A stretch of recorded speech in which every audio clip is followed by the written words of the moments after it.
3 years after my son Michael died, my husband Robert left me for my daughter and Sarah. They thought they were clever, hiding their secret, but I found a recording of them planning Michael's death. It wasn't an accident. If you're reading this, let me know where you're from in the comments. Let me backtrack and explain how a 64-year-old woman from Ohio ended up in a courthouse with evidence to destroy to people I once loved. It all began with grief, the kind that weighs you down, makes you do odd things, like cleaning your son's old room over and over. Michael had been gone 3 years, but I couldn't pack his things away. His room was like a time capsule: posters, trophies, clothes still in the closet. I'd go in there, touch his stuff, and feel him close. That's why I was in his room that March afternoon, holding his old baseball trophy, when I heard voices downstairs. It was Robert, my husband of 40 years, laughing. Then Sarah's soft giggle followed. Sarah was Michael's widow, my daughter. She'd been coming over more often lately, always with her little girl, Emma, saying she needed help with something. I thought she was lonely, still mourning Michael. I felt sorry for her. How wrong I was. She's getting suspicious. Sarah's voice floated up from the kitchen, right below Michael's room. I froze, the trophy still in my hand. Suspicious about what? Who was she talking about? Margaret doesn't suspect a thing, Robert said, his voice calm. Sure. She's too caught up in her grief to notice what's happening right under her nose. My heart started pounding. My hands shook so much I had to set the trophy down quietly. I didn't want them to hear me. I needed to know what they were talking about. It's been over a year since we started this, Sarah said. When are we going to tell her? Tell me what? My chest tightened. Soon, baby, Robert answered. But we have to be smart. Margaret has money, and I'll need my half when we divorce. Divorce. The word hit me like a punch. I grabbed Michael's desk to steady myself.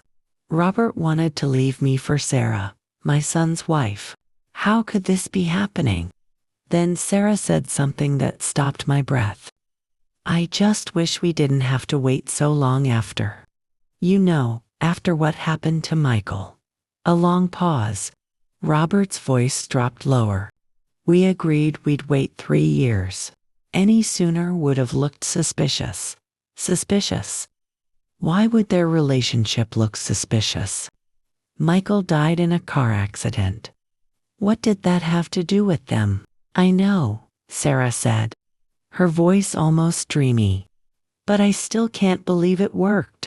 When you suggested the brake lines, I thought you were crazy. Brake lines. The room seemed to tilt. I gripped the desk harder. They were talking about Michael's car, the old Mustang he loved. It was the perfect plan, Robert said, sounding proud. Everyone knew Michael was always tinkering with that car. One little cut in just the right place, and I clapped my hand over my mouth to keep from screaming. They were talking about killing my son. They planned it. Sometimes I wonder if he knew, Sarah said, her voice soft, like she was daydreaming. In those last few seconds before the crash, do you think he realized what was happening? Does it matter? Robert replied coldly. He's gone. Emma thinks her daddy died in an accident. And now we can finally be together. Everything worked out like we planned, Emma, my 5-year-old granddaughter, thought her dad died in an accident. But it wasn't. They murdered him. I must have made a noise because the talking stopped. Footsteps moved across the kitchen, and I heard the back door open and close. Sarah was leaving, probably with Emma. I sat down hard in Michael's old chair, staring at his high school awards on the wall. My son kind. always in the garage fixing that Mustang. He'd talk to Robert about car parts, engines, brakes. Robert knew exactly which brake line to cut. Sarah, married to my son, was sleeping with my husband. They killed Michael, waited 3 years, and planned to start a new life together. And I'd lived with his killer, grieving, for 3 years. That's when I realized their conversation was their biggest mistake. Last summer, after some teenagers broke into our house twice, I had a security system installed. It had cameras and microphones in every room, activated by voices or movement.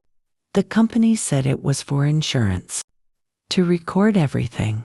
Robert complained about the cost, but I insisted. I wanted to feel safe while he was away for work. If only I'd known what it would really do for me. Sitting in Michael's room, I remembered the system. Every talk between Robert and Sarah for 8 months was recorded. I went downstairs to the control panel in the closet, hands shaking. The security company showed me how to access the files, but I'd never needed them before. It took 3 tries to enter the password Michael's birthday. The files were there, sorted by date and room. I found the one from 20 minutes ago. Kitchen, 3:47 p.m. I clicked play. Their voices filled the closet. Clear as day, every word about the brake lines. Waiting 3 years. Michael's final moments. I listened twice, tears streaming down my face. But I didn't stop there. If they'd been planning this for over a year, there had to be more. I found the first recording from August 3, 2024, 2 months after Robert started working late more often. Sarah's voice was excited. He suspects something. Robert, yesterday, he asked why I'm always here when he's at work. Michael's not stupid, Robert said, but he loves you. That makes him blind. I skipped through dozens of recordings. They talked about their affair, secret meetings, and Michael's $500,000 life insurance policy. On January 18, 2025, I found the worst one. We can't keep this up forever, Sarah said. What if he finds out and divorces me? I'll lose everything. He won't divorce you, Robert replied. He'd try counseling, fight for the marriage, unless, Sarah asked, unless he's not around to fight, Robert said. Silence. Then Sarah whispered, are you suggesting what I think? Accidents happen, Robert said, especially to people who work under cars. My son. They planned his murder like it was a simple decision. I sat in that closet for 2 hours, writing down every important conversation. The recordings showed a year-long affair that turned to murder when Michael started suspecting. The worst part wasn't the betrayal or the plot. It was how little they cared. In a February recording, Sarah laughed about crying at Michael's funeral. I should get an Oscar, she said. Robert chuckled. You were convincing. Even Margaret hugged you, said she was glad Michael found someone who loved him so much. I remembered that hug at the cemetery, thinking Sarah was like a daughter. By 6 p.m., I had over 3 hours of recordings from August 2024 to that afternoon, enough to prove murder and conspiracy. But I didn't call the police yet. I wanted them to know I knew. I wanted them to feel the fear Michael felt, the pain I felt. I wanted their perfect plan to crash down. I'd been married to an insurance investigator for 40 years. I learned about evidence and patience. For 2 weeks, I acted normal, made coffee, gardened, watched news with Robert, helped Sarah with Emma. But I was recording everything on purpose now. I'd mention missing Michael, wondering what happened. Sarah would lie, comforting me. Robert would pat my shoulder, talking about moving on. Every fake gesture was another nail in their coffin. I called my nephew Danny, a criminal defense lawyer in Columbus. I said I was updating my will and asked about recordings in Ohio. It's legal in your home if one person consents, he said. You live there, so you're fine. Perfect. I checked Michael's police report. The officer noted brake failure from normal wear on an old car. No further investigation. Of course, not Hood suspect a loving stepfather and grieving widow. I found out Sarah used the insurance money to pay debts. I didn't know Michael had. They were Robert's gambling debts, put in Michael's name. The betrayal ran deeper than I thought. On March 30th, 2 weeks after I overheard them, I invited them for Sunday dinner. Sarah arrived with Emma, who hugged me. Can we make cookies, Grandma? Soon, sweetheart. Play in the living room first. Sarah sat at the kitchen table, relaxed. I've been thinking, she said. Robert and I should spend time together openly. As friends grieving, the nerve of her. Laying groundwork for their relationship in the house where they planned murder. Sounds nice, I said, making tea. Grief is lonely. Robert's been a comfort, she said, smiling. Michael would be glad we're helping each other. I turned away to hide my anger. Robert arrived, kissed my cheek, played with Emma. We ate pot roast. Emma talked about school. Sarah mentioned work. Robert discussed a case. Normal family dinner except I was eating with my son's killers. After Emma went to watch cartoons, I brought out Michael's favorite chocolate cake. To honor him, I said. Sarah faked tears. So sweet. Yes, I said. He'd want the truth about his death. The mood shifted. Robert's fork stopped. Sarah's smile tightened. What do you mean? Robert asked. I walked to the counter, picked up a digital recorder, and pressed play. Their voices filled the room. When you suggested the break lines, I thought you were crazy. It was the perfect plan. One cut. Sarah went pale. Robert's face turned cold. Turn it off, he said. I let it play, about Michael's final moments, then stopped. 23 recordings, I said calmly. 8 months. Affair, planning, murder, silence. Sarah looked sick. Robert seemed ready to lunch. You misunderstood, he said. Really? I held the recorder like a treasure. So break lines means what? Sarah begged. Please listen. I have, for 8 months. While you planned in my kitchen, I was upstairs, grieving. Sarah paled more. I felt sorry for you, I said. Helped with Emma, car payments, brought food. I turned to Robert. You held me when I cried, said not to blame myself. I looked at the garage. Michael got suspicious about Sarah's visits. You killed him instead of stopping. It wasn't like that, Sarah whispered. We wanted a small accident, hospital time, small brake lines on a mountain road. Robert stood. This is over. You can't prove it, I smiled. I have copies. Danny the lawyer reviewed them. Silence, except Emma's cartoons. What do you want? Robert asked, flat. My son, back. The pain gone. I'll settle for justice. Sarah begged. Think of Emma. Wrong move. You should have thought of her before killing her dad. I dialed Detective Morrison from Michael's case. New evidence. Murder. Robert lunged, but I stepped back. Emma's nearby. Want her to see you attack me? He stopped.